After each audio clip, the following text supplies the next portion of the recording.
if you look to the map of Germany, you will find in the first third, in the northern third, a horizontal line, so east-west line, connecting many, say, famous cities, starting from the capital, Berlin, to the east, and then coming to the city where the university is. It's called the city of Magdeburg, and then come to the city where I live. It's called Braunschweig, and then Hanover. Maybe it's also the name maybe known to you, and to Düsseldorf, Dortmund, Düsseldorf, until the border to Netherlands. So, and we are located about 140 kilometers west of Berlin, and about 140 kilometers east of Hanover. This is this guy here is called Otto von Guericke. You may know him from your physics lecture. He was the first, he's coming from Magdeburg. He was the first to prove the power of pressure. So he invented two half spheres, put them together, evacuated the air, let two horses, they didn't have strong machines in the past, two horses, and just informed the horses to split them without any success, 1, 2, and 2, up to 7 and 7, until the two half spheres were split. Just to show if you evacuate the force caused by the air pressure is so strong that 7 horses are not able to split them. So this is Otto von Guericke, and the university itself is called Otto. Okay, let us come now to the talk on magnetic resonances. This is a short outline, so I will define what's imaging in a very general way, and then the specific physical property related to magnetic resonance is based on the property of microparticles like electrons and protons, which is called spin. We'll talk about how to align the spins, some sort of motion which is characterized by spin, why it is called resonance, magnetic resonance. We'll talk about those mechanisms, the relation to RF fields and polarization. We'll go afterwards into the modality itself, how the systems are working, pulse sequence, how can we construct the image using two-dimensional Fourier transform. I will give you an example of a very, very simple MRI system, relation to RF again, and I will talk a little bit about how can we borrow some well-known antenna techniques to be applied for MRI. So I don't forget that I'm microwave engineer. So everything which is related to microwave. Let us first agree on how we define image, because this few sentences here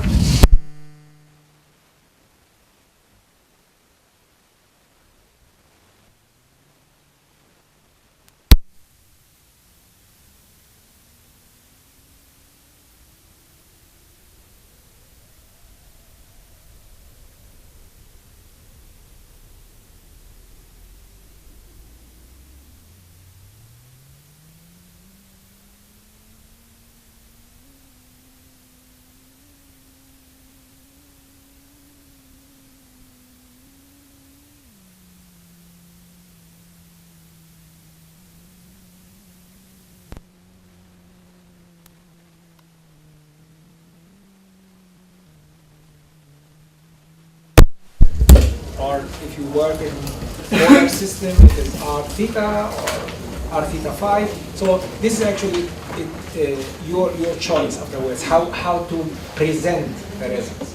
So we would like to distinguish between how to create the map in the ultimate form. It is a three-dimensional function of certain physical property. Acoustic is material density. In photography, if you have a camera and you make a photo, what you map is called the surface reflectivity.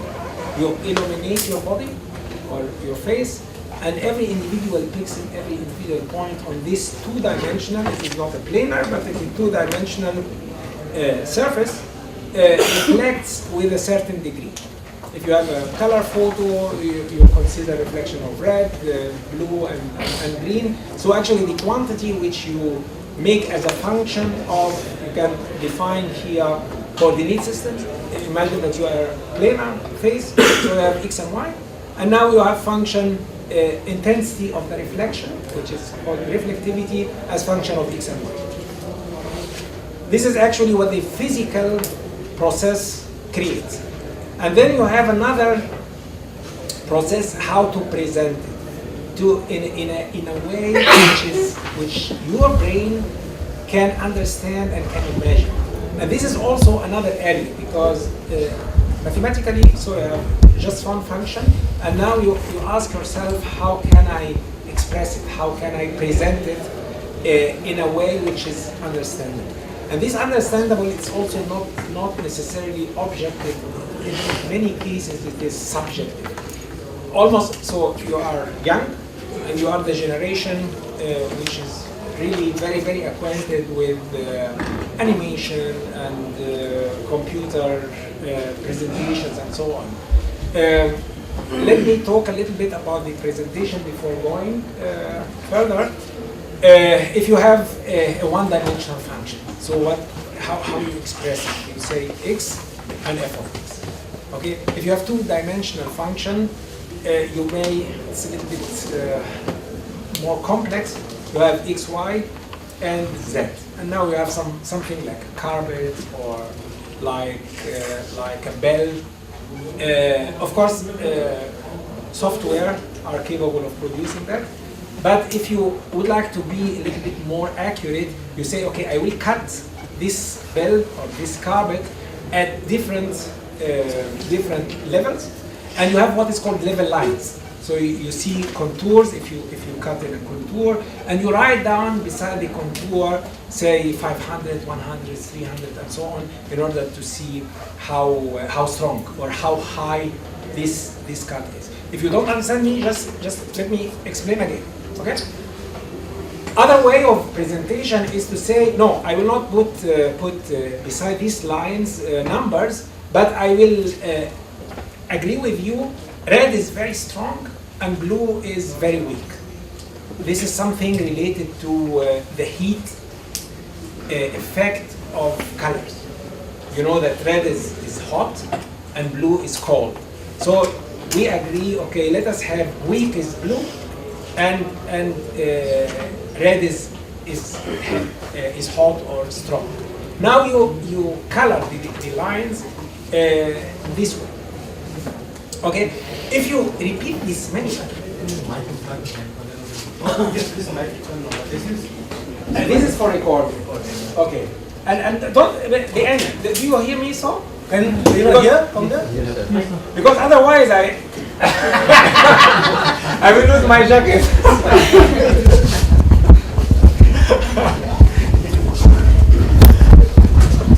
Okay, so.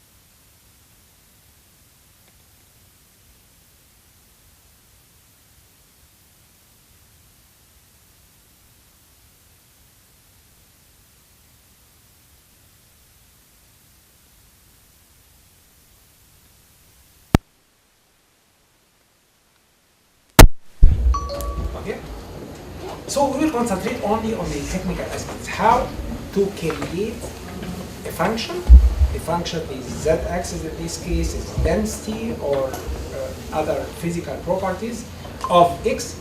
This is called one-dimensional imaging. X and y, it's two-dimensional imaging. X, y, and z, three-dimensional imaging. How to present? Let us have it now far from our discussion. Let us go now from the acoustic, which is only the material density, to microwave. In microwave, you map a completely different quantity. It could be the permittivity. I assume that all of you have studied either electrical engineering or physics. If I say permittivity, I assume that it is known. I also go back and forth between permittivity and relative dielectric constant or dielectric constant. I'm not fixed to certain one. So you may see it, hear it this way and this way. Okay. We heard today's morning a colleague who was talking about impedance tomography. In impedance tomography, you also map either the permittivity alone or permittivity and conductivity. Okay? Of course, if you go with the frequency lower, so you don't talk anymore about permittivity or conductivity, you go to some sort of equivalent circuit, and we know permittivity related to capacitor, conductivity is related to resistance, so impedance. Huh? But what we map is again conductivity and permittivity. Okay? In MRI, which is the main subject of this talk here, we map a crazy quantity, really crazy quantity. I will give it in a sentence. It is the water. It is the concentration of the protons in hydrogen atoms in water molecules. So you have water, and then you pick up the water molecule and forget the oxygen atom and just concentrate on the hydrogen atom, and you forget the electrons. Hydrogen atoms, they don't have neutron, only very few isotopes, and you concentrate on the proton. But because the ratios are fixed, so a molecule has two atoms, an atom has only one proton. So if you map the proton concentration, you map the water content. So in the end effect, one can say, okay, I'm mapping the water content, and it gained its importance because of medical application, because 80% of our body is water.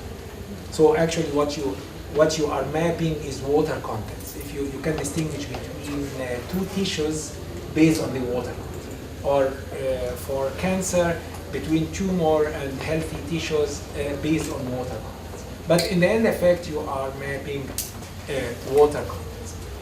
There are other modalities of MRI which map.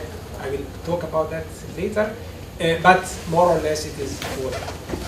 Okay? Good. So this is a classification of imaging based on which physical quantity are you mapping. There is another classification, which is how dangerous is the imaging modality. In this case, you distinguish between ionizing and non-ionizing imaging. If the illumination, which you use in order to excite the body itself, is ionizing like X-ray, like Röntgen, so it's dangerous. This is ionizing because it is if you have very high frequency, you may excite beta rays and alpha rays and gamma rays, and this is actually not healthy because this radioactive effects. And non-ionizing, which is safe. MRI is one of the non-ionizing, and compared to microwave imaging is also, as long as you are in the millimeter wave range or in the sub-millimeter wave, which is also called terahertz, it is non-ionized, so it's also safe. Another classification of imaging, whether this is pure mathematical, whether you work in a steady state or in transient regime. Almost all of you know what is steady state and what's transient. So, except for MRI, all modalities or all imaging techniques are steady state. So in other words, you excite and you wait until the transients die out, and then you catch the information. Except for MRI. In MRI, actually, the whole process is within the transient time. So if you wait until the transient time is over, so you don't have an image. We will also talk about that. So now we have three different classifications, one based on which physical quantity are you mapping, one based on safe or not safe, and one is based on steady state or transient. There is another aspect which is respected by people who have money, who have economy, how expensive the system is. In MRI, it's extremely expensive equipment, and I will tell you why. And this means economically, the hospital buys a system for a couple of millions of dollars, and this system has a lifetime, say 10 years, 15 years, and has maintenance. So they say, okay, how many images can I create daily? And I divide the whole cost on the number of images which I can produce in the lifetime of the system. And now I come up with, say, $2,000 per image. For ultrasonic or for sonar, it's also called sonar or ultrasonic or acoustic imaging, you use microphones and loudspeakers. Very, very cheap. Therefore, if you have acoustic imaging, the image is cheap. Not because it is bad, but because the whole system is cheap, and if you can buy it very, very cheap, and the cost per image is very low. Therefore, although MRI is advantageous in many aspects, but being expensive doesn't necessarily mean that it is better. Okay? Good. Let me go now to the mathematical background or the physical backgrounds underlying the magnetic resonance.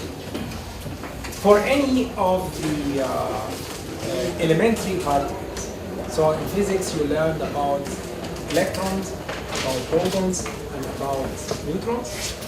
And of course, if you destroy one of these, you will have other particles. But this is not our subject. So let us come down to the most fundamental. Each fundamental particle has a quantum mechanical angular momentum, as if the particle itself were a sphere, and this sphere is rotating around an axis. This is just a classical model. It doesn't necessarily mean that it is so. But you have measurements, because you don't see these particles, you see their effects. You have measurements, and these measurements indicate as if the particle itself has a mechanical angular momentum, something which rotates. And if the particle itself is charged, so you have now, imagine that you have a sphere, and this sphere has a surface charge, and it rotates, so every point of this sphere will create a loop, a current loop. So, and if it rotates this way, so you have multiple of current loops, and this is a dipole moment, because a dipole moment is not more, not less than a current loop. So now the elementary particle is rotating classically and creates a magnetic dipole moment. Okay? Because both are related, the relation between, I used mu for the magnetic dipole moment, something like a very tiny magnet. Magnetic dipole moment And this is actually the angular momentum, the mechanical quantity. The relation between both is called the gyromagnetic ratio. We'll see later that the dimension itself is frequency per magnetic flux density. Okay, so for protons, for a single proton, this quantity, which is a relation between the magnetic dipole moment and the angular momentum, the mechanical angular momentum, it is something like 42.6 megahertz per Tesla. First, accept this as a dimension of this, and then we will see now why it is per Tesla. Let us now consider some of the materials. You know hydrogen, go with your memory back to secondary school. You learn something about isotopes. Isotopes, these are the same atom but with different constitution. So for hydrogen, you have the majority of the isotope is one proton without neutron. You have very, very few with one proton and one neutron, and still fewer one proton and two neutrons. Okay? In this case, you have H1, H2, and H3. This is the majority. If you look here quantum mechanically, you will have okay, let me also talk about unpaired and paired protons or neutrons. Pairing means, let me explain it for electrons. If you have two electrons in an orbit, and these electrons actually, they should repel each other. Okay, but one is spinning this way, producing a magnetic dipole moment in this direction, and the other one is spinning the other way down, producing a magnetic dipole moment. So they can attract now. So they have repelling electrostatic force and attracting magnetostatic force. Okay, these are called paired because far away you cannot distinguish between both, because they cancel each other. If you have both in the same direction, they strengthen each other. If you have opposite, they cannot produce external effect. So therefore, one talks about unpaired because it is just one, it's unpaired. And for this one, because this is the most important proton for our imaging. Of course, there are other machines which work with phosphor, which work with other materials, but for the medical applications and most known systems, we use actually the isotope H1, which has just one proton, and for this proton you have gamma, which is the gyro ratio. It's 42.6 megahertz per Tesla. Okay, now let us look to the behavior of this dipole, magnetic dipole. The magnetic dipole moments itself, because of temperature, they receive energy from the background radiation from the sun. So they start to move here and there and so on. So as a collection, you have some are directed this way, this way, this way, this way. So if you are far away and are trying to measure their effect, the total effect is zero because they oppose each other. This is the way when you don't apply strong magnetic field. As I told you before, they are tiny magnets, very, very weak, small magnets. Now you come with a very huge, strong magnet in their vicinity. So they will be directed, actually you say, along the applied magnetic field. And this is actually the case here. So you have applied magnetic field, very strong, and this here are the dipole moment. You may think, okay, this is parallel, but what are these here doing here? They are the other way around. This is actually, if you go back, if you remember, to mechanics, or you can do it as an experiment. Bring two magnets, and one is strong and one is weak. and if you let them without anything, so they will be directed north, south, south, north. Okay? If you try to move it a little bit, it will return back. This is called equilibrium, and this is called stable equilibrium, because each time when you try to move it right or left, it comes back. But don't forget that you may also very, very diligently or very, very carefully try to align them north, north, and south, south. You may, if you are very, very careful, you may have equilibrium. But this equilibrium is unstable, because if you push it a little bit here or there, it will rotate and come back to the stable. Now imagine which one of the two equilibriums has higher energy. The unstable, because it has some energy which can be moved into kinetic energy or kinetic motion and comes back.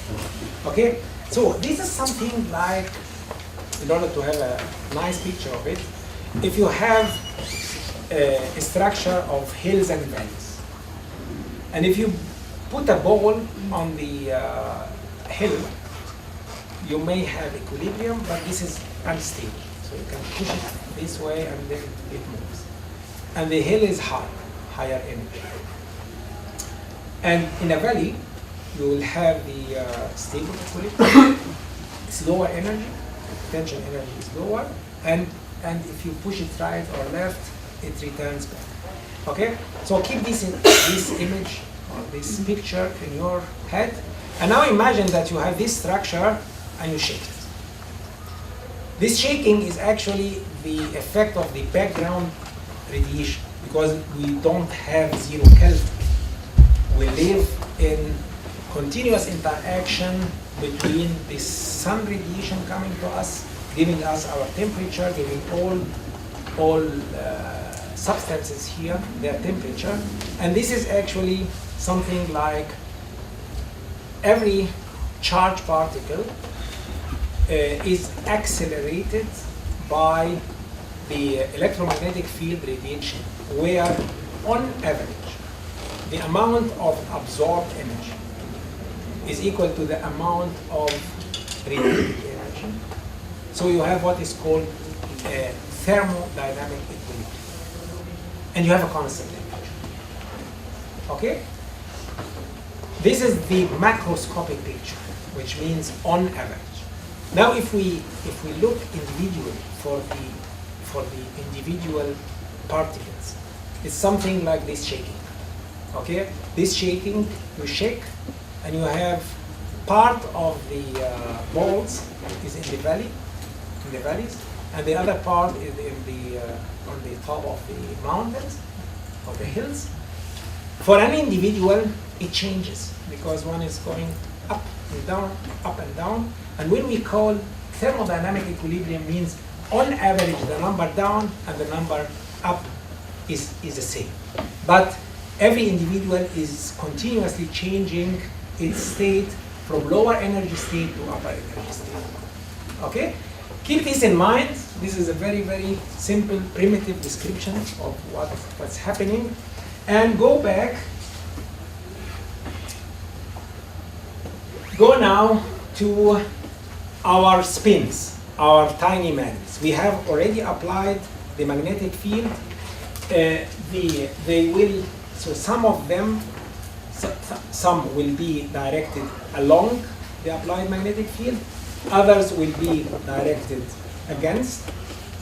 The lower energy, if you look to the amount of energy you gain, if you flip, you are coming from this to this, it is mu times B naught.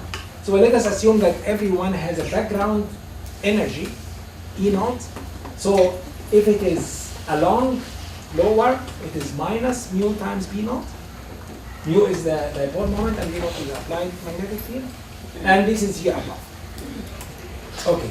You have a difference, energy difference between both is, if you, this background here is subtracted, and you have twice mu times B naught. This clear? This is actually the height between hill and valley. Now we come, how many particles or dipole moments will have the lower energy and how many will have the higher energy. So the scientist Boltzmann, late 19th century, he did very, very comprehensive researches about, if you are interested, you can read something about what's called statistical mechanics. Statistical mechanics, it is something related if I have a collection of similar constituents, how they behave, how will they behave. And he came to what is called Boltzmann distribution. You may have heard it in other disciplines. And the Boltzmann distribution tells us that if you look to the population of the higher energy divided by the population of the lower energy, it is exponential function. And look here to this T.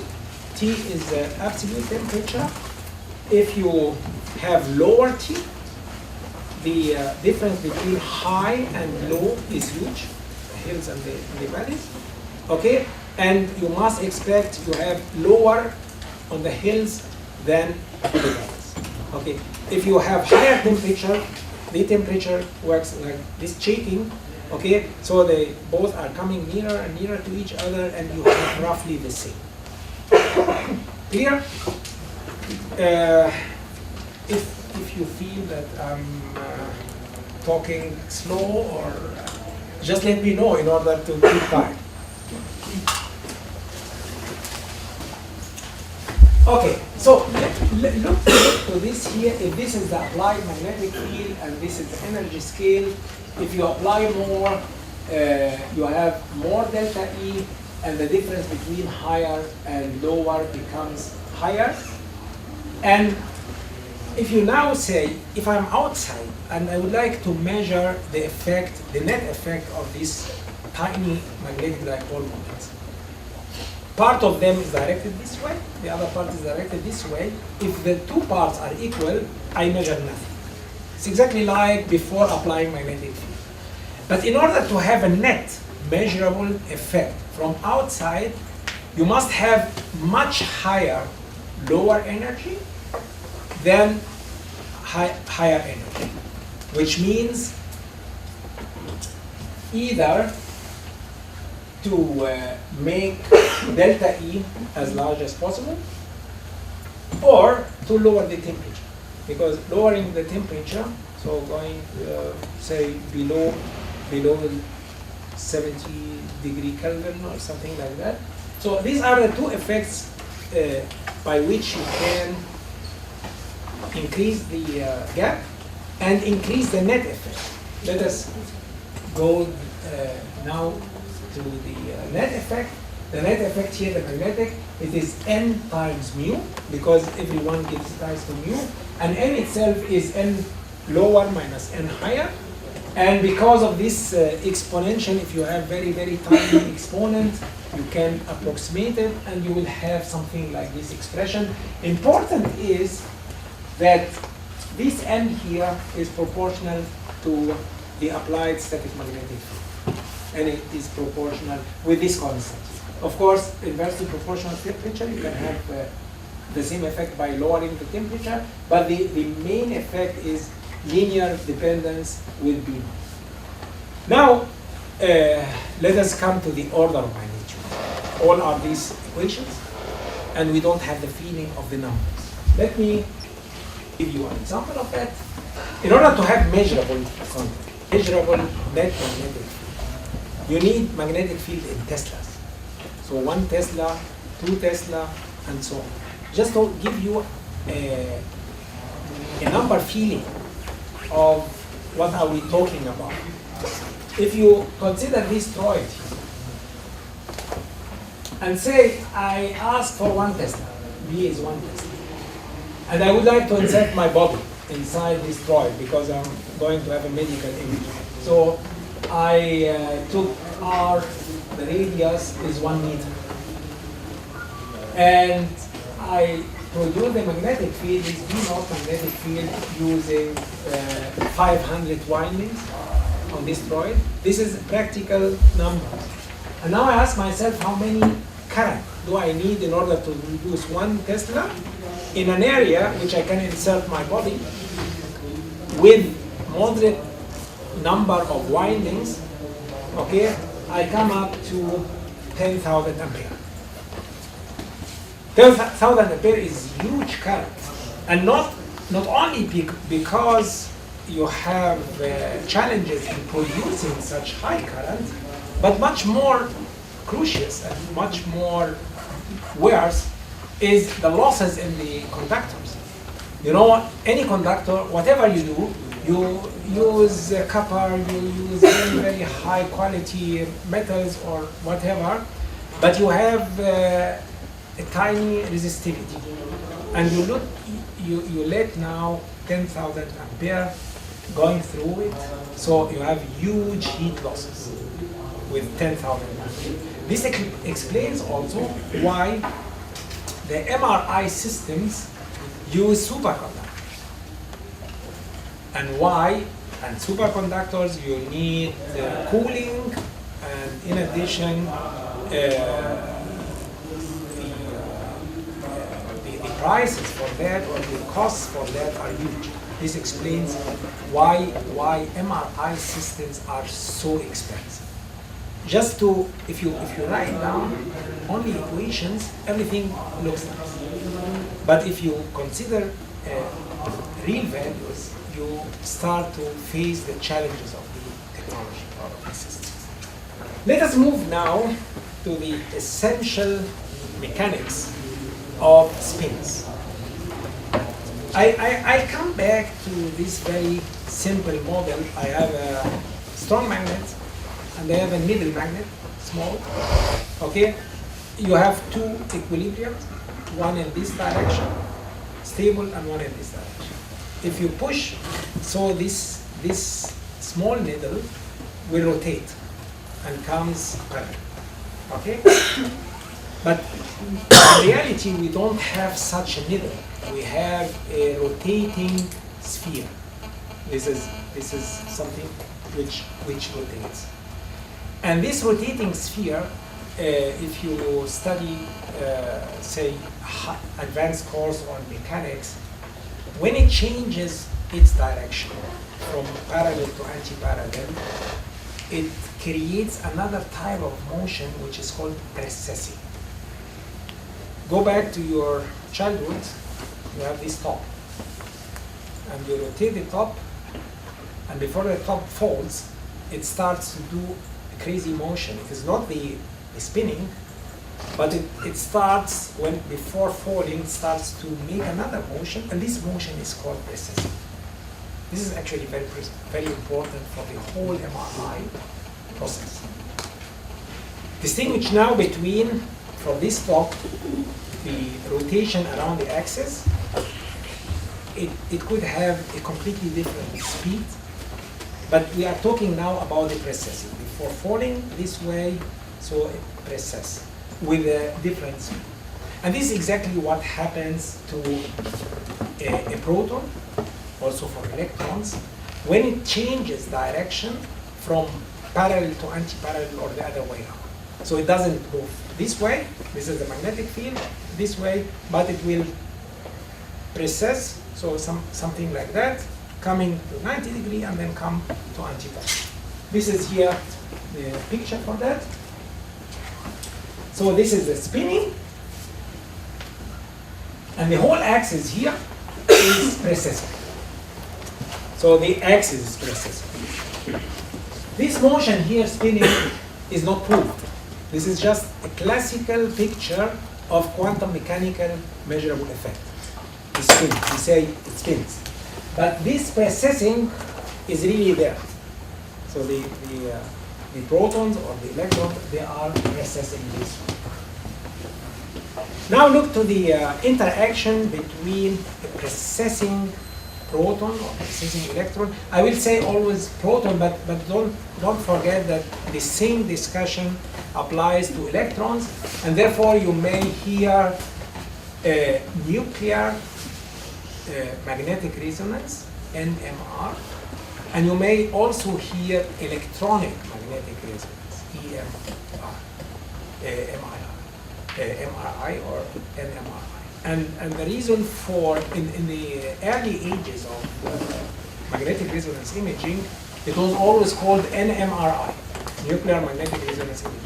Okay, and then say late 70s, beginning of the 80s, patients came to the imaging room and they hear nuclear and then they are scared. Nuclear, so it's something which is related.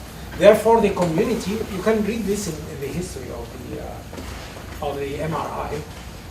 The community decided to skip N. From nuclear, it is MRI. But in the early publications, you read always NMRI. So the nuclear is not there. But why nuclear? Because people at the beginning, they were thinking, okay, exactly the same effect is also existing in electronic, for the electrons, which EMRI. Okay? Now look to the interaction between the precessing photon, or precessing magnetic dipole moment, and the background radiation. You may distinguish, or you may have noticed that micro people, they are talking about exciting a field. But very rarely we talk about whether this field assists the background field or opposes it.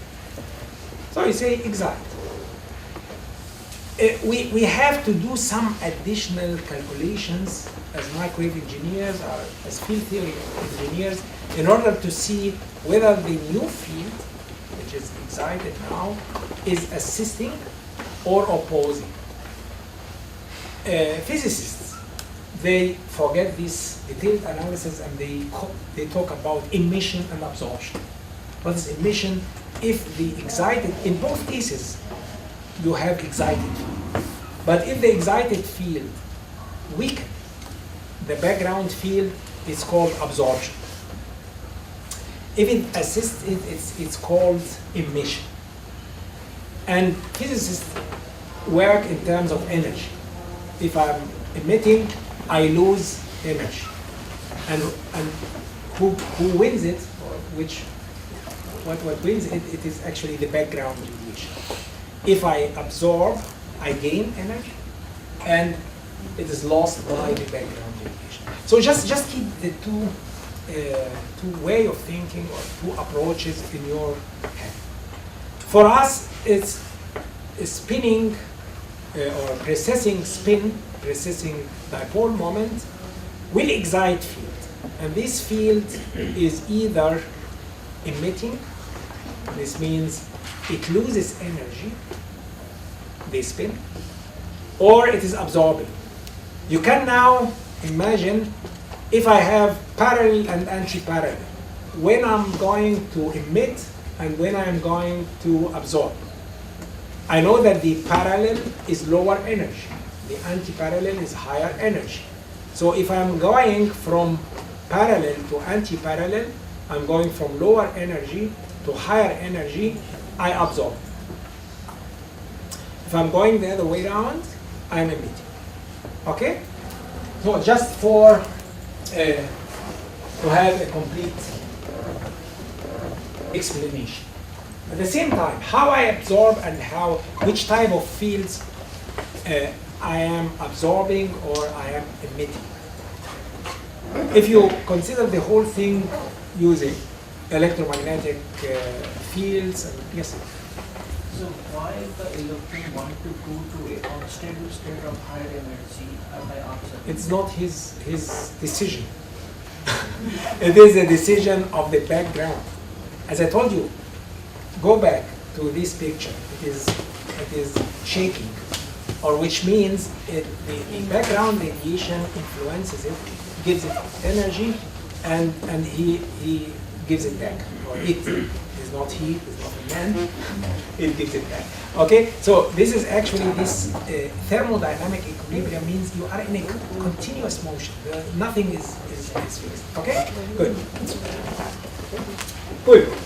Now, if you study the type of field which is radiated by the spins when it changes from antiparallel to parallel or the other way around, you can prove very, very simple equation that it is circularly polarized. I will come to the polarization afterwards for those of you who are not acquainted or have no idea about what is polarization.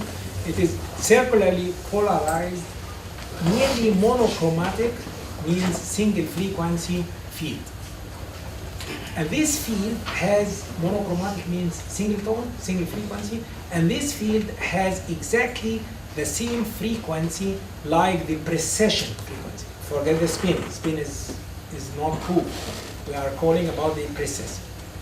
Again, it is a monochromatic, single frequency.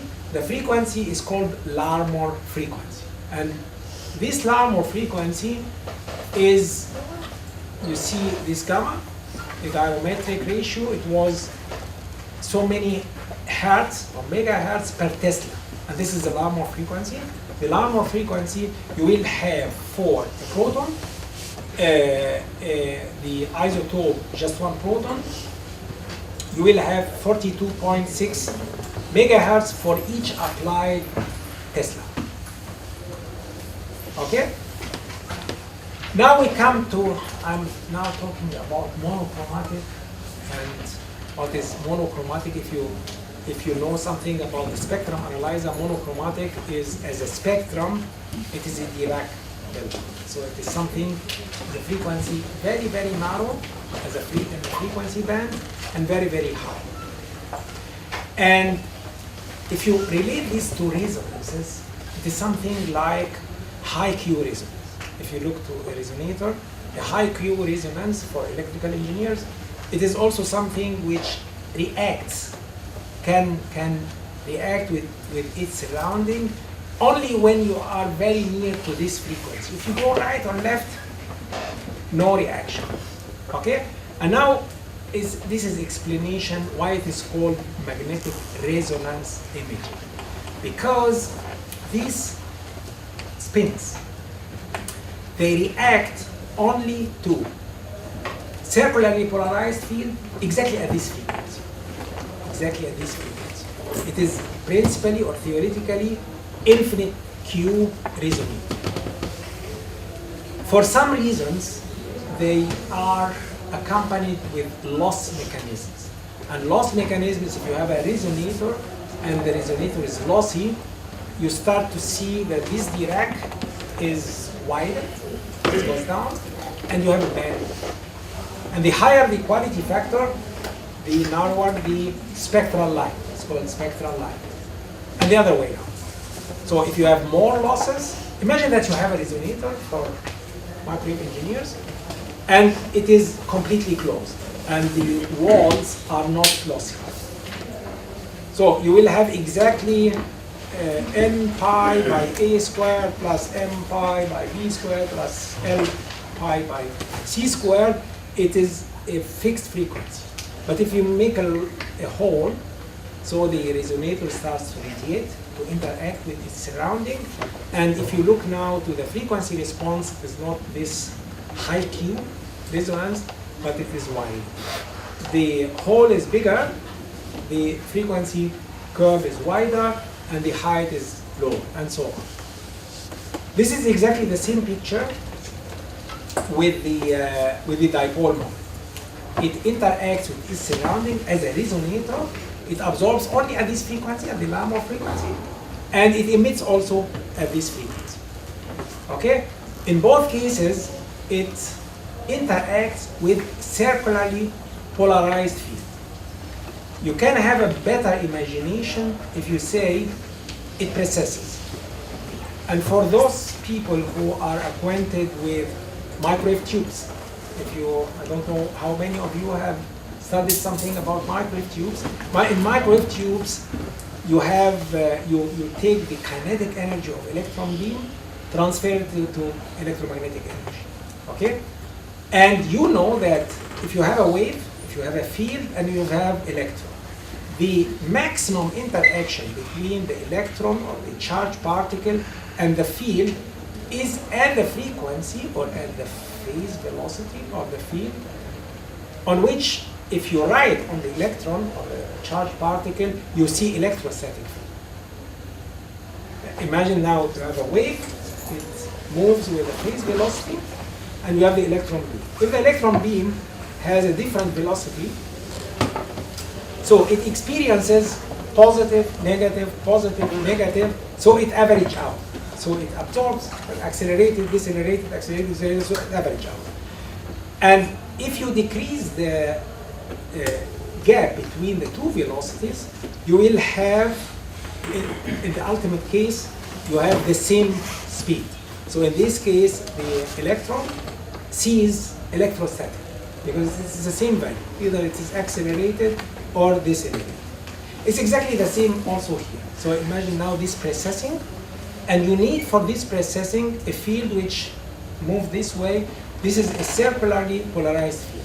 A circularly polarized field at the same frequency, which means it moves with the same speed like the Larmor frequency. This explains why this interaction, or this high Q, because if the electron itself, the dipole moment or the spin itself is faster or slower, so the net average will be zero, and the net gain of energy or the net loss of energy is zero.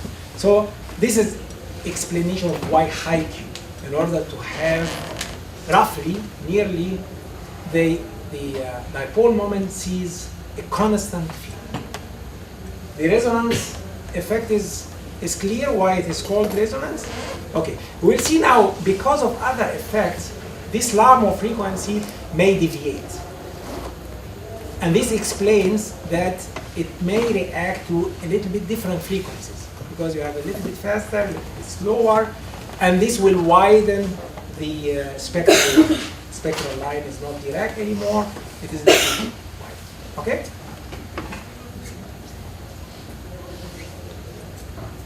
So I will distribute this, I will give it to Dr. Akhtar, and you can distribute it afterwards. We change the,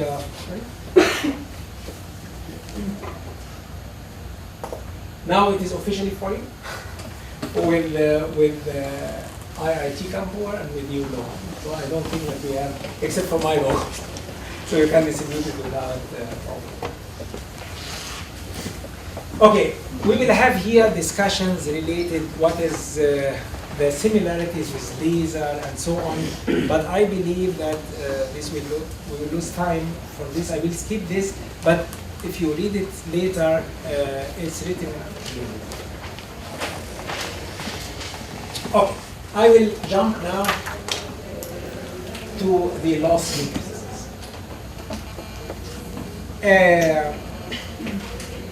Imagine now that, because this is the main step in MRI imaging, is to have what is called population inversion. Population inversion, this is an expression taken from laser, for those of you who studied laser. A population inversion means under the thermodynamic equilibrium, you have more particles in the lower energy state than in the higher energy state. This is equilibrium, or thermodynamic equilibrium. Anything which disturbs this will leave you depart from the thermodynamic equilibrium and causes what is called population inversion. The normal population is more particles in the lower energy state than in the higher energy state. And it's governed by the Boltzmann distribution in this case. Now imagine that you come intentionally now, electrons and spins, they are living in peace with their magnetic field, static magnetic field, which is called E0.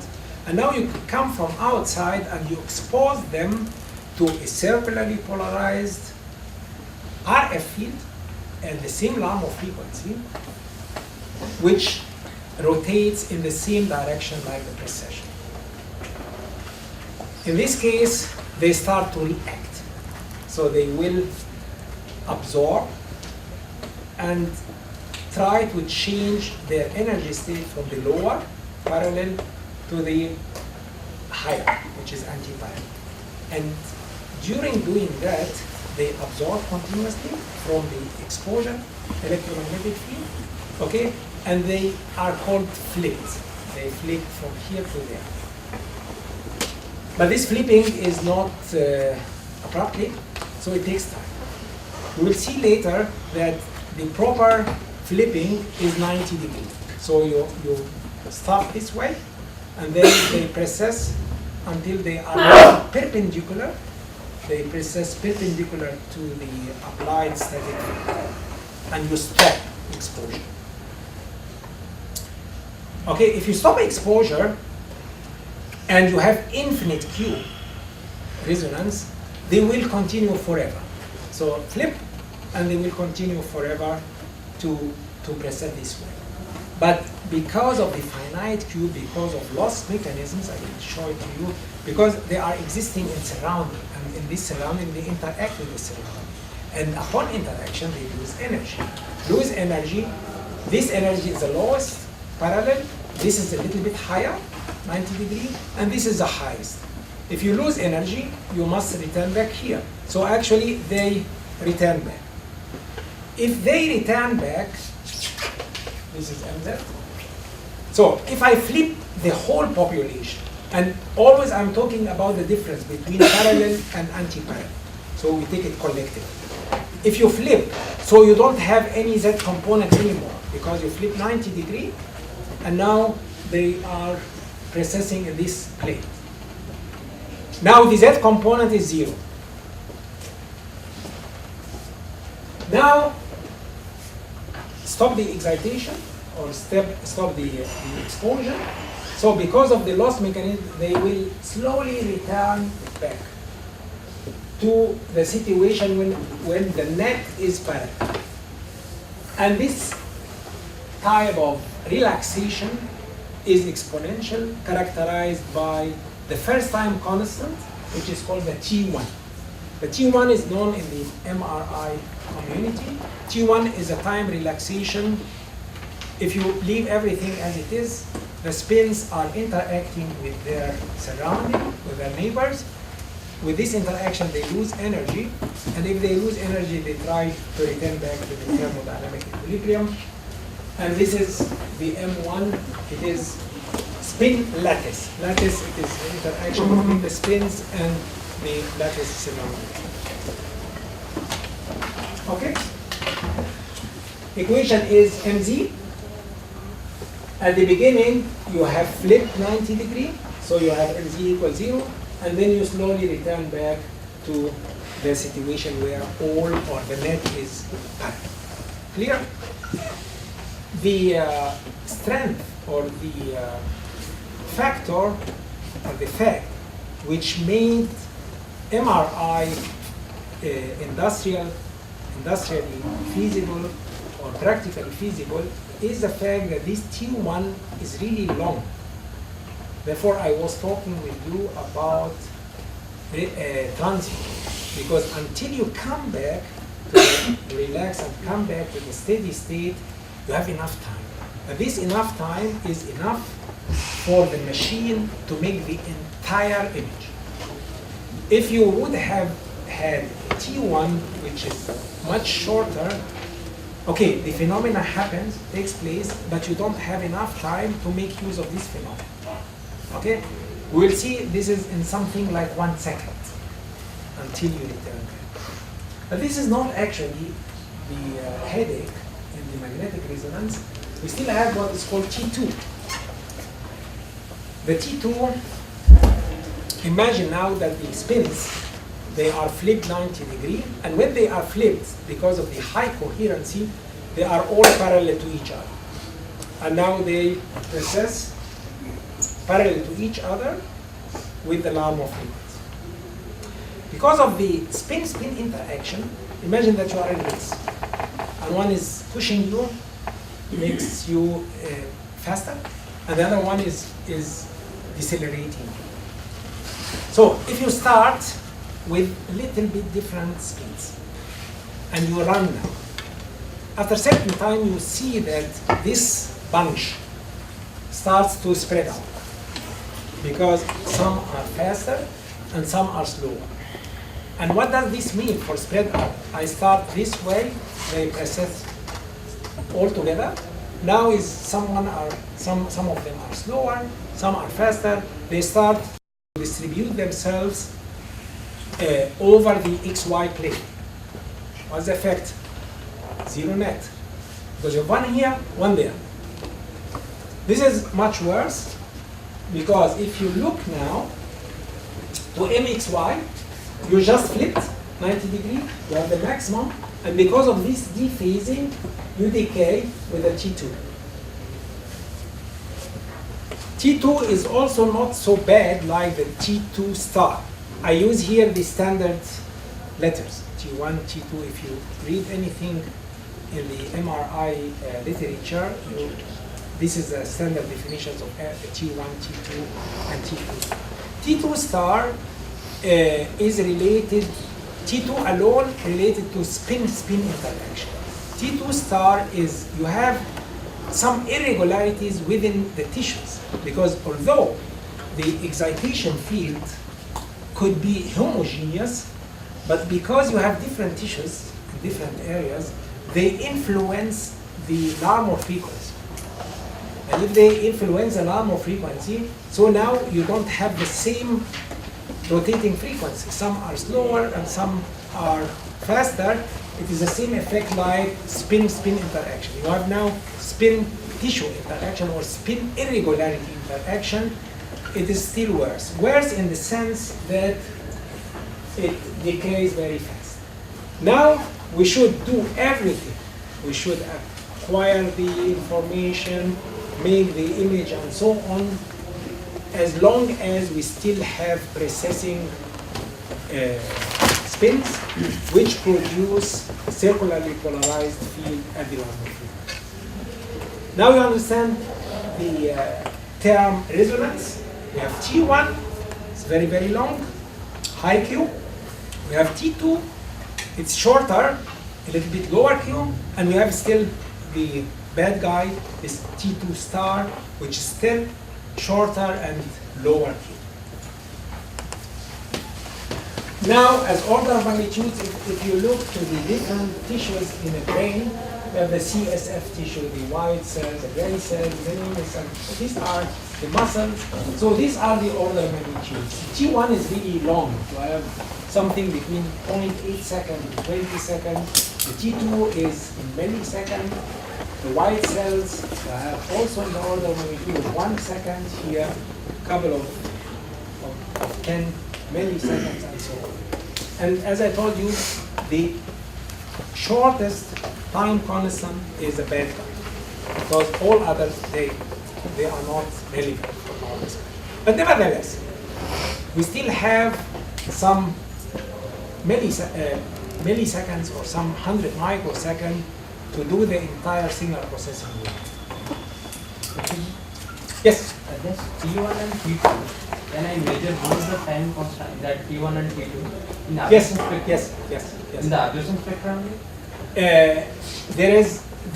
I can show you maybe later in this presentation. You don't measure the T1 and T2 directly, but you can do the following experiment. As long as the net magnetic dipole moment spins, as long as it has XY component, it radiates the Larmor frequency. Now try to measure the Larmor frequency until it stops. When it stops, of course T1 alone, it is now a mix between T1, T2, but you can switch other effects. You can switch other effects and say the inhomogeneity of the material, try to make a setup in which the inhomogeneity is minimum. In this case, you measure a combination of T1 and T2 alone instead of T1, T2, and T2 star. This is one option. If you are really interested in this subject, there is a discipline in the mathematics which was used very, very intensively by our colleague Tapan Saka in antenna application. It's called not singular value decomposition, singularity expansion method. Read something like that. Imagine that you have three exponents or exponential terms. E1 e to the minus alpha 1t plus e2 e to the minus alpha 2t plus the third term. You have only the sum. Okay? And now you would like to split what is the first term, second term, and third term. Okay? And what is alpha 1, alpha 2, alpha 3? You can do some measurements. It's also very, very near to the antenna array. If I have time, I can explain it to you later. But you can actually, nevertheless, you can split by measure. So you need only to measure enough. And I can give you some very, very simple matrix equation telling you, okay, I can show what is alpha 1, alpha 2, alpha 3, the time constants, what is E1, E2, E3, the strength of these terms. This is not a big issue. Mathematically, you can do that. Answering your question, or you? Okay, now for those of you who have no idea about what is linearly polarized, circularly polarized, and elliptically polarized, because, as I told you before, the polarization is essential in this discussion. Dr. Akhtar, if I exceed my time, you can stop me anytime, and I'm ready to make an additional session. So it's time-wise, I don't have any. You get tired of the break. No, so I will tell you maybe tomorrow, but not today. Okay. Also for you, if you really feel it's boring, or I can't anymore, or I would like now to go lunch, just let me know, and we can have a short stop, and then we continue. Because initially we planned for 2 sessions a day, but I have nothing against having 3 sessions a day. Okay? So therefore, but important for me is to explain it in a way that it is understandable by, say, 80 to 85% of it. Okay? Let us come now what is linearly polarized field, circularly polarized, electrically polarized. For some of you, this has been taught maybe in the first semester or in a course on electromagnetic wave. If you look to the wave phenomena, we are talking about vectorial quantities which oscillate. And for any vector, you may decompose the vector in 2 components and 3 components. Let us consider now, because we are dealing with the plane xy. If it is flipped to xy, it interacts with circularly polarizing xy. So it's 2-dimensional now. But there is also another discussion for 3-dimensional. In a 2-dimensional, you stay at a point, spatial point, space point, and you observe a field component. Monochromatic means this field component, any of the 6 field components, Ex, Ey, Ez, Hx, Hy, Hz, oscillates, which means this is the x-axis. I go to the maximum, 0, minimum, 0, maximum, and so on. With which frequency? With my operating frequency. Okay? If I have a field which oscillates this way, I have just single direction. Whether the direction itself is x-axis or it is arbitrary and I will rotate my coordinate system making it my x-axis, doesn't matter. Okay, this is called linearly polarized field. Don't forget, I'm staying at a single point, just one point. And at this point, I observe the field, and the field itself keeps its direction and oscillates around it. This is linearly polarized. Now imagine that you have 2 field components, x component and y component. Okay? If the x component and y component are in phase, means if they arrive their maximum simultaneously, 0 simultaneously, minimum simultaneously. So in this case, you can add them vectorially, and you may have now neither x direction nor y direction. You have something in between, depending on how big the amplitude or how large the amplitude of x and y. So you will have something which is still linear, because it reaches maximum, zero, minimum. This is a definition of linearly polarized field. Imagine now that the two field components behave this way. When the x component is maximum, the y component is zero. And when the x component is zero, both are oscillating at the same frequency. When the x component is zero, the y component is maximum. Okay? Maximum or minimum. Now imagine now how the net effect will behave. Imagine now I have cosine for x at t equals 0, x is maximum, sine for y is 0, so I have completely x. Cosine goes down with the time, sine goes up. So after some time, the cosine will be less, the sine will be more. If you add together, you will leave now the x direction and you are at an angle. Still later, the x becomes less, still less, and the y becomes still more. So actually you have some sort of rotation. And you can also prove it mathematically very, very easily. So actually, you don't have any time at which the whole field is zero. The whole field is always has a value and it rotates. Depending now on the phase between the x component and y component, you may have anti-clockwise or clockwise rotation. Depending on the maximum itself, you may trace an ellipse. This is general case. Or if both are the same maximum and the time, the phase difference is exactly 90 degrees, you will have what is called circularly polarized. The field vector itself traces itself. This is actually what we have here as linearly polarized. This is the direction of the field, maximum, minimum, and so on. This is here circularly, where you have two field components with, when I have 0 here, maximum there, is 90 degrees. In the elliptical, the maximum which is arrived by the y component for the x component is less than the maximum of the x component. The spins, they interact with this. And if you look now, if this is the P naught, and if you look from here, it must be like the right-hand screw. So if you rotate anti-clockwise, so the direction of the screw will be, if you rotate the screw itself, the direction of the screw is that of P naught. Okay, so therefore you have two circularly polarized, one is clockwise and one is anti-clockwise, but clockwise and anti-clockwise, it is your perspective. So important is, it is a right-hand screw rule between the direction of rotation and the direction of B naught. Okay?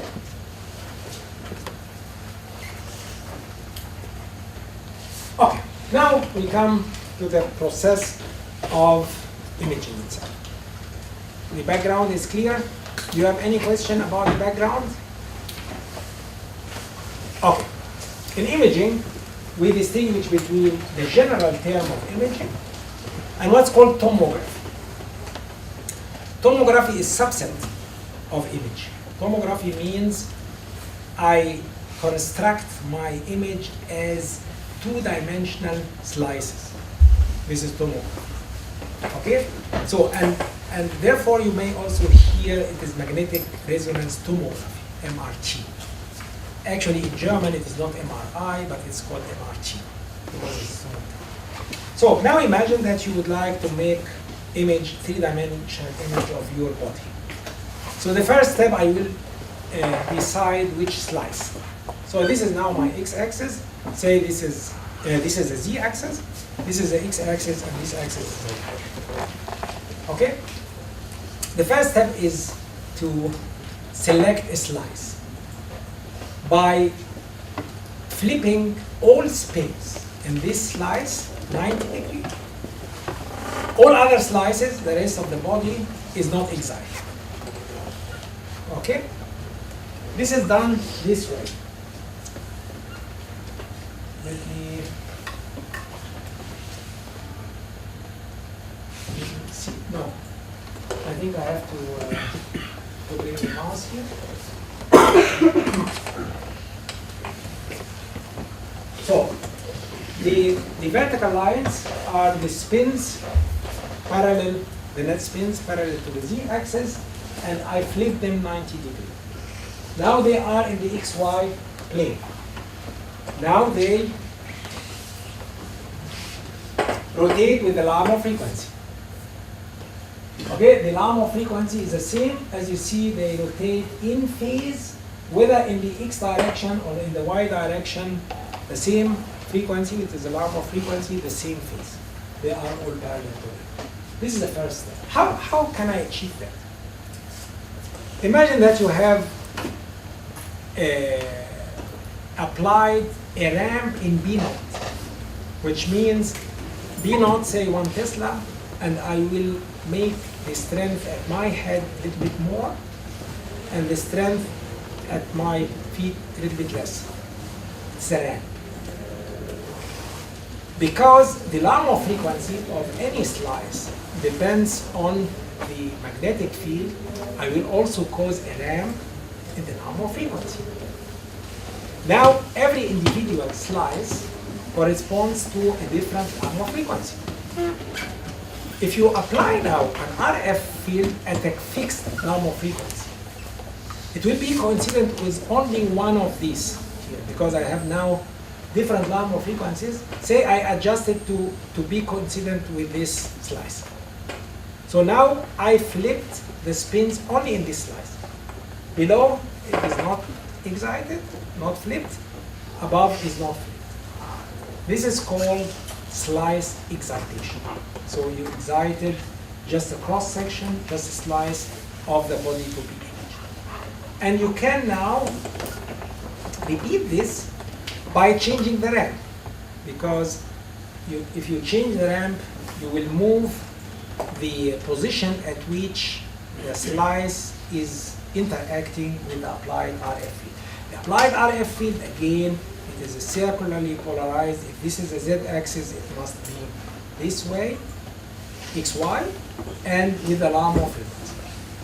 Now I know that the spins, only spins of this slice are rotating.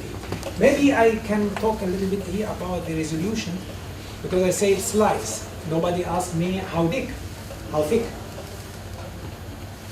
Of course, if you have a monochromatic, pure monochromatic excitation, this is a single, infinitely thin layer, right? Because it is only one point along the z-axis which has this specific Larmor frequency. But who can generate monochromatic? The monochromatic in the strict definition extends from -infinity to infinity. But you have here exposure time. So you switch on, switch off, and this is, as a spectrum, it is a sinc function. You have a certain finite window. Although the frequency itself is omega naught, but because of the finite length, finite time, it is a sinc, it is a bandwidth, which means the whole bandwidth, interpreted now as slices, will be excited like a sinc. So in the middle it is maximum, and it goes down, and in the first zero you don't have any excitation, and so on. So just to have an idea about how thick the slice is. But starting from now I will call it slice. But just keep it in mind that depending on the purity of the exciting field, you may have a thicker. And what does this mean? This means actually you don't take the image at this infinitely thin cross section, you take the average.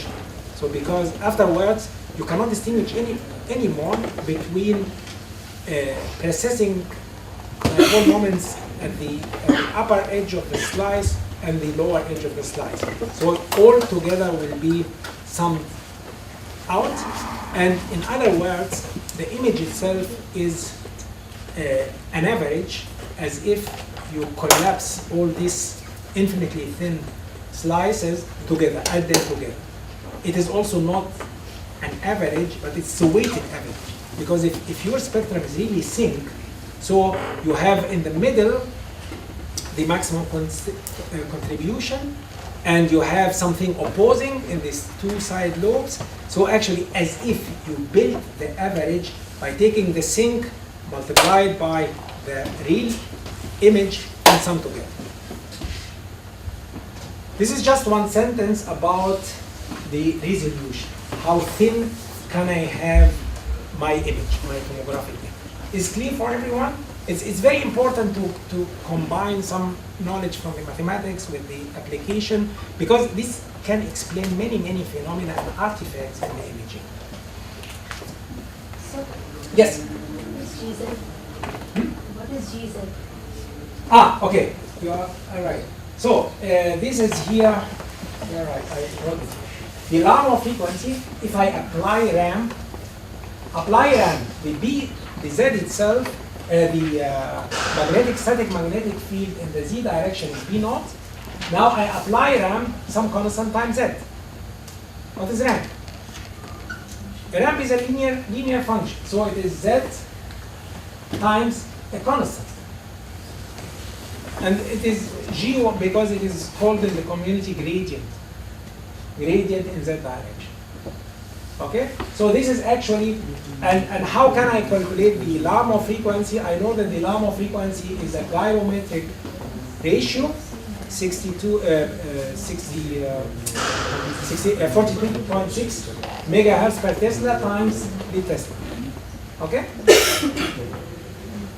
Okay, now ask yourself, how can I practically produce a ramp in the Z direction? Imagine now that this is the Z direction, this is your main magnet B, and now magnet itself, let us take a very simple model, just winding.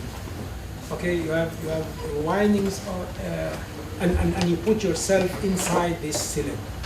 Imagine now that you supported or assisted the upper part of the magnet with some additional windings, having the current in the same direction, and in the lower part, in the opposite direction, you will create the ramp.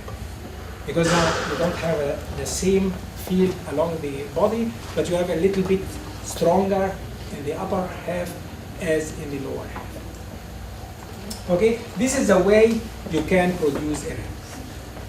Yes? Does this ramping affects the resolution? Again, Does this ramping nature affects the resolution of the image? Of course, if I understand you correctly, if you have a very steep ramp, imagine now this equation which we showed before. Let me put it on the blackboard.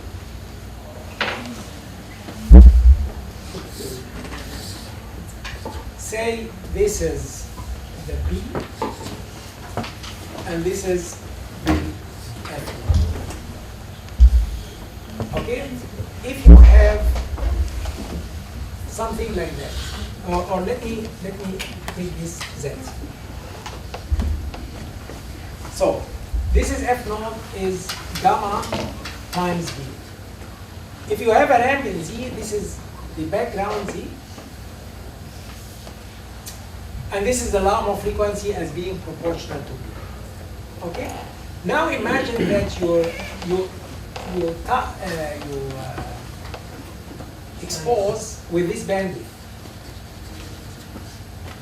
Okay?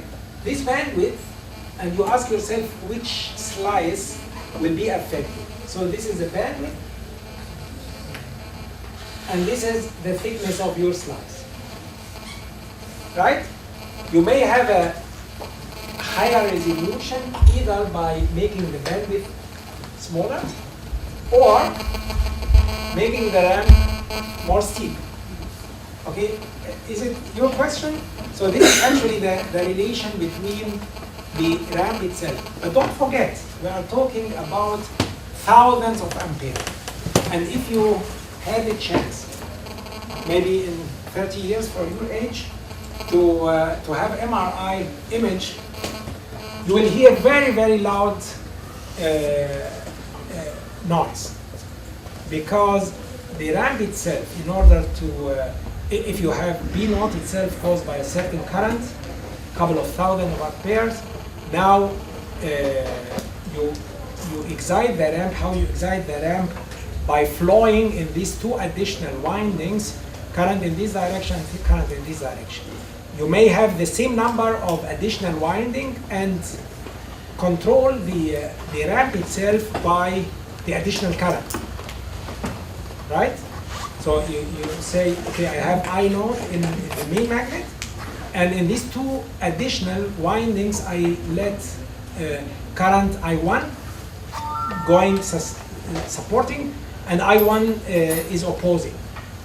Of course, I do that for a certain time, the time needed to flip the spins by 90 degrees. So you switch on and switch off.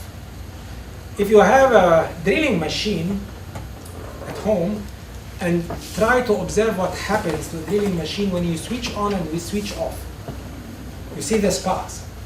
Because the coil itself, these are coils. The coil has very, very high reactance, which means this spark it is a side effect. And these sparks in an MRI system, you hear it as very, very loud noise. Each time the ramp is switched on, switching off, switched on, track, track. So this the whole, and an image takes about minimum half an hour, and for some investigations it's something like 1 hour. And you hear this, and therefore you put something to protect your ear. Okay? Any other question? Yeah. In practical case, it will be non-linear or it will be same kind of linearity? This is, of course, another issue. Because now I'm talking about the ideal case. I didn't mention anything about other disciplines in MRI. Because we are microwave engineers, we are talking only about the RF coil. There are maybe a department or a major in other universities which are concentrated on just how can I guarantee the linearity of this ramp. Because of course, you are right, if I have the ramp itself, consider the ramp non-linearity. You didn't ask me also about what is B naught, because if I have B naught, you never guarantee that B naught along the whole body is the same. These are technical and technological challenges which are not within the scope of this overview. But your question is legitimate. Okay, good. Now we succeeded to select just one slide. This is the first step for tomography. Let us see now how can we proceed.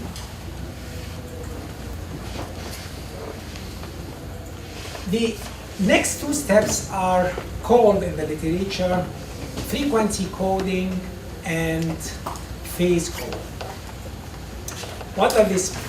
If I flip now and I have some receivers which, because after stopping the excitation, after flipping 90 degrees, now the spins will relax back to be parallel to the magnetic field, and during this relaxation they emit circularly polarized field at Larmor frequency. Unfortunately, we have the whole cross-section has the same Larmor frequency. So if I catch from outside, if I have a receiver and I'm now monitoring the back radiated field, I have circularly polarized field at the same frequency, I will measure monochromatic signal. This signal for my image. Now the idea is, what about giving the different points in this direction different Larmor frequencies, and the different points in this direction different phases?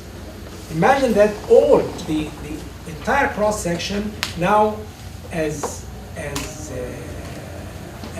dipole moments or as spins, they are all in the same direction and all produce the same frequency. Okay, they add together. the basic idea of imaging is if I succeed to make them in such a way that different x's have different phases. Phase means now when do they arrive their maximum, because it is cosine or sine. And different y's are different frequencies. Okay, so this is a basic idea. Now, if I succeed doing that, I will assign every individual x and y point to a pair of phase and frequency. Therefore, it's called phase coding and frequency coding. The idea is clear. How can we achieve that? I will explain it now. But the next now is to distinguish between different x and y points in the cross section by assigning different frequencies and different phases for the different points. If I succeed doing that, I'm done, because this will give me the image. Let us see how can we do that.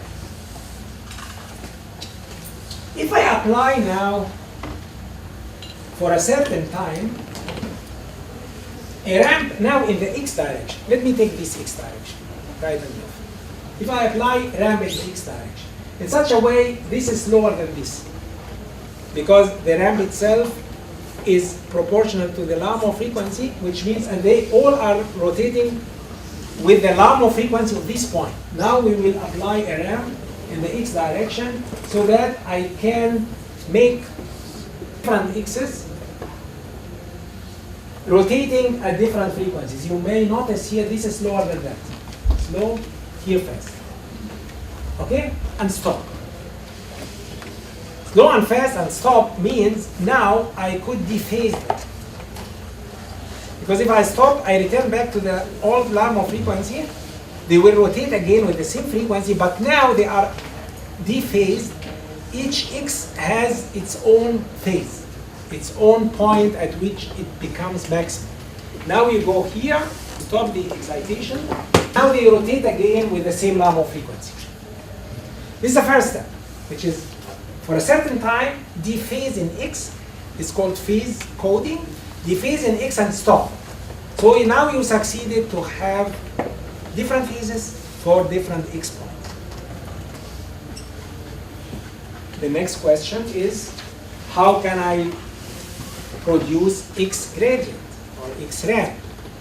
X again, very simple idea. If you have the main magnet, and now in the x direction, you make two loops of currents in this direction and this direction in such a way. Don't forget that we will concentrate on the middle area of the magnet. So what happens here and there is not relevant. So we are concentrating here. If you have such a loop, and this is the x direction, this is x here. So, and you make the current in this direction and in this direction supporting the main magnet. And the currents in this direction and this direction opposing. Look, if you go, say, from left to right, and here you go from right to left, so that you are supporting in front and opposing in the back.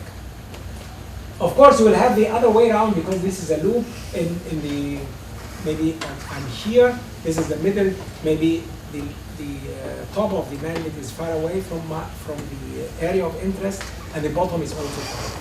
I'm interested only here. This is just a very simple, primitive example of how to create X-ray. What's existing in a Rig system could be completely different. Okay, the last step.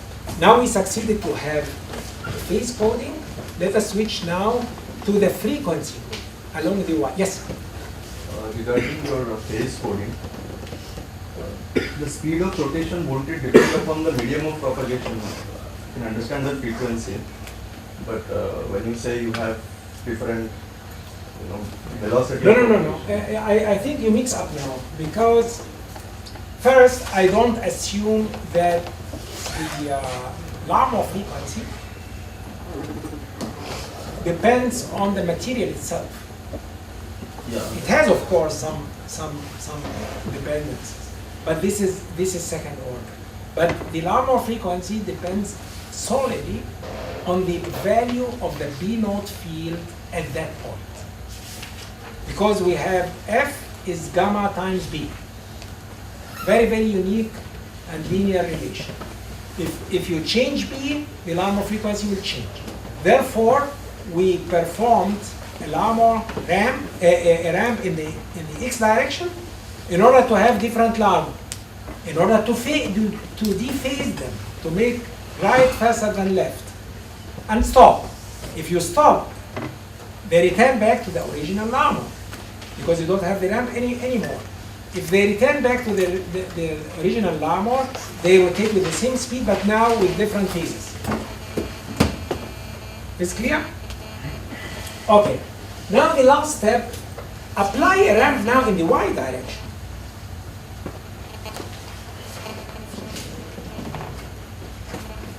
And catch the field from outside. Because now the y here is lower than here.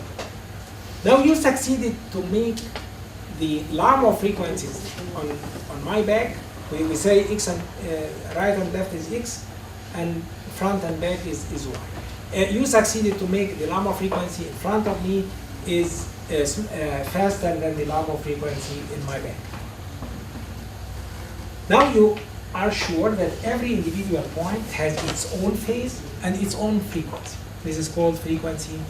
It's called frequency code. And at that moment, receive the signal, and I will show you how can you make use of the received signal to have a image. But the sequence, the pulse sequence is clear for every one of you.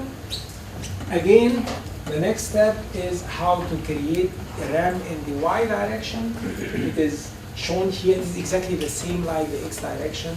You may also, in order to save, to rotate it once to make, because they are sequential in the time, you may put it here and then rotate it in order to create the y direction. You don't need to have additional hardware for that. This is a summary of the sequences.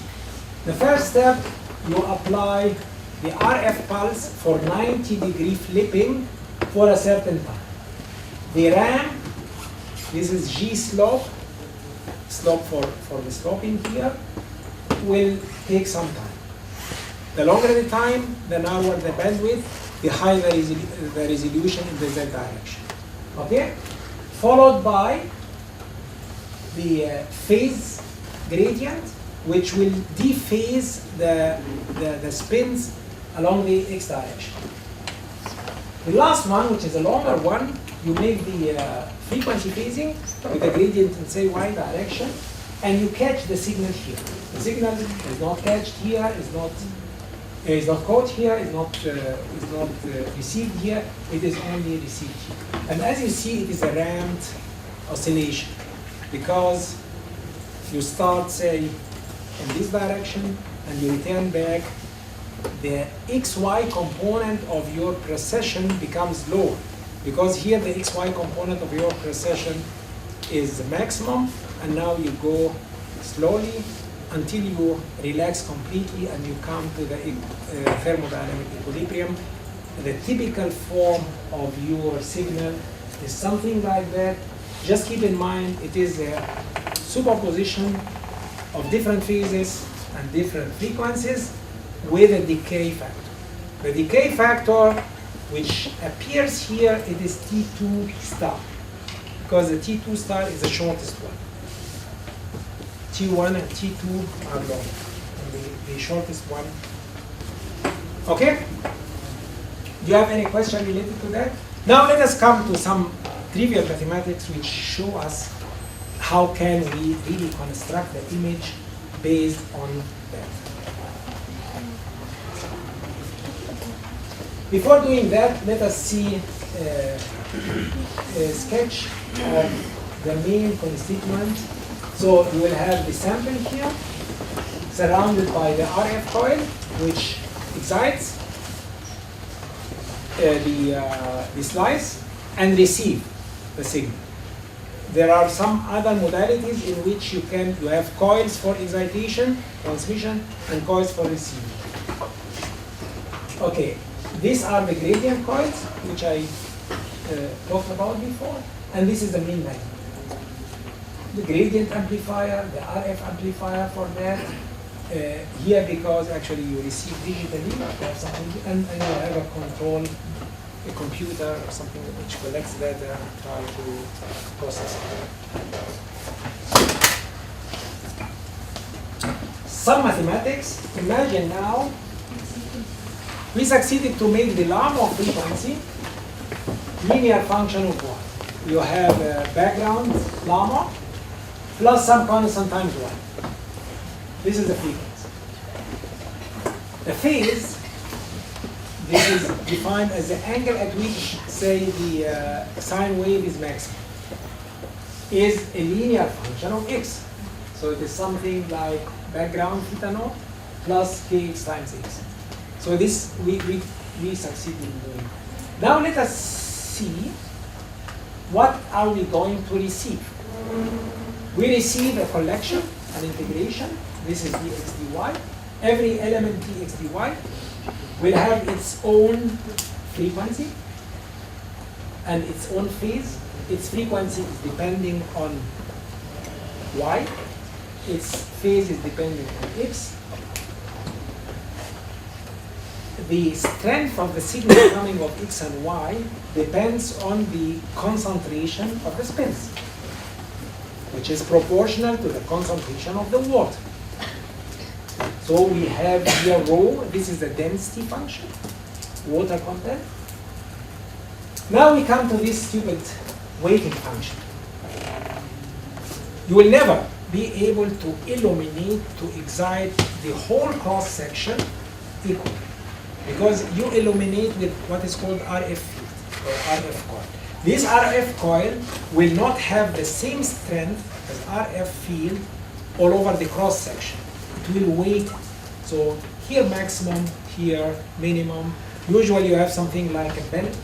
So the best is in the middle, and you have something like the illumination in a photograph. This is an illumination function because you may have highly illuminated, which will appear to us a very strong signal, but due to this decay, you illuminate the rest of the cross section a little bit less. For those of you who studied antennas, you know that the behavior of an antenna as a receiving antenna is exactly like as a transmitting antenna. In other words, if the transmitting antenna excites very strong field in the middle, the receiving antenna will receive the best signal in the middle. If you have weak transmission here, you have also weak reception there, which means this is in fact a product of transmitting weighting function with receiving weighting function. If you have the same antenna, it is something like square. If you have different antennas for transmitting and receiving, it is just the equal.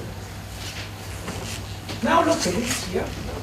It's very funny because we have a term which is proportional to y, because look, omega of y has y. Collect t together with ky dash, the some constant times y, plus some constant times x. And this is typical Fourier transform, two-dimensional Fourier. What is a two-dimensional special Fourier transform? E to the minus j kx x, e to the minus j ky y. We are not talking about time, so it's something like that. And this looks very nice, because now what I receive is a Fourier transform of what I'm looking for. Of course, what I'm looking for masked by the quality of the illuminating antenna and receiving antenna.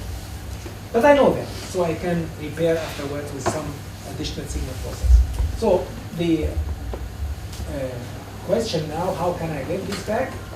With inverse Fourier transform. I have here minus, I will put here plus, and I will integrate. Here integration was xy, I will integrate here kx and ky. But now let us look what is kx. Kx was the ramp in the x direction, which means in order to produce a matrix, produce multiple kx, I have to repeat the whole process for different ramps in X. Because each individual ramp in X will give me a line in the two-dimensional Kx and Ky distribution. So therefore, you excite, apply X ramp, take the data. This is one line in the spectral domain. Excite again, another ramp, another data collection, and so on. So Kx now is different values for the X ramps. And what is Ky? Ky here, if you look, you have omega of y times t. T, the time itself, plays the role of Ky. Because it is proportional to Ky. In this case, you don't need to repeat, because if you sample at different values of y, these are also different y values of Ky, and you are done. Okay, Ky that T is 1 parameter or 2 parameter? Yes, look. We have omega as a function of y, some constant plus Ky. I called it intentionally Ky dash times y. But you multiply omega of y times t. If you put this here, you will have as a factor of y Ky dash times t. I don't need to change the values of Ky dash. I can say I will keep it and I will sample at different y's. So in this case, I will create enough data for the spectral domain Kx, Ky. So because I am performing two-dimensional Fourier transform for X and Y, so the spectral values are Kx and Ky. So I need a matrix in Kx and Ky, and I produce it this way. Is clear? Okay, this is a schematic diagram for that. Every row here is one ramp in X. But the different points along a row, these are different times. Okay, different time samples. And you have it this way. Okay, now you can perform traditionally a Fourier transform. One of the technical or technological aspects is the time duration of this process. Usually you take the number of samples, something like 2 to the power something. And as a rule of thumb, you may see 256 as 2 to the power 8. It's one byte. And imagine now that you, for each line, you excite the slice and you sample at 256 different times. This is one column in the spectral data. Second column, third column. And this is just one slice. And you assume that the patient doesn't move. Of course, you are breathing, sometimes it's boring. You have patients with phobias, if they are inserted in a closed area. So these are problems which necessitate the reduction of this acquisition. So therefore, other area of the science like compressive sampling, this is a sort of sampling. You may have known about compressive sampling, in which you are content with much less number of samples than the Fourier transform tell you. Just for those who are not acquainted with compressive sampling, with sparse matrices, imagine that you sample cosine function. In the time domain, if you don't take into account that it is a monochromatic signal, you say, I will sample forever. You need lots of samples. But if I tell you, take care, or pay attention, you are sampling a monochromatic function with a definite frequency, different phase, and different amplitude. And I ask you, how many pieces of information do you need? What would be your answer? 3. I need the amplitude, I need the phase, and I need the frequency, right? Okay, so actually I saved a lot. And now, I ask myself how many measurements should I perform in order to retrieve these three information. Usually, if you have linear system of equations, of course the relation of frequency and phase is not linear, but let us assume that the problem is linear. 3 measurements will give you 3 unknowns, and you are done. This is exactly the very, very compact and simple explanation of what is compressive sampling. Compressive sampling is, I have huge amount of data, but if I have a priori information about the signal I'm working with, if I have a priori information, I can involve this priori information in my model. So I will build a signal model and not the signal as being unknown. The signal model, imagine that for the signal model, you are very, very clever and you know it is Gauss. So you write your signal model, it is A times Gauss with unknown average and unknown standard deviation. So I have 3, the magnitude, the average, and now I take some measurements and play with the equations a little bit, maybe a little bit more measurements to produce more equations than the unknowns, and try to find out the 3 coefficients. Or you say, I have a maximum of 10 Gauss. I write it down. This is called signal model.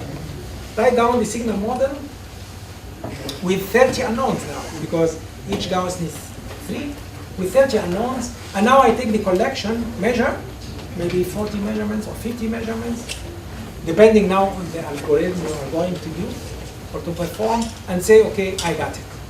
So you don't need to measure lots or to perform lots of information, and this is actually the compressive sampling. If you read it from here and there, it is not more and not less than. So this is here some ideas of how to sample. In the last one, it was Cartesian sampling. In this one here is a polar sampling. Both will not save, but if you go in the details, you have some advantages here, some advantages there. Here it is some sort of sparse sampling, compressive sampling. Here another one.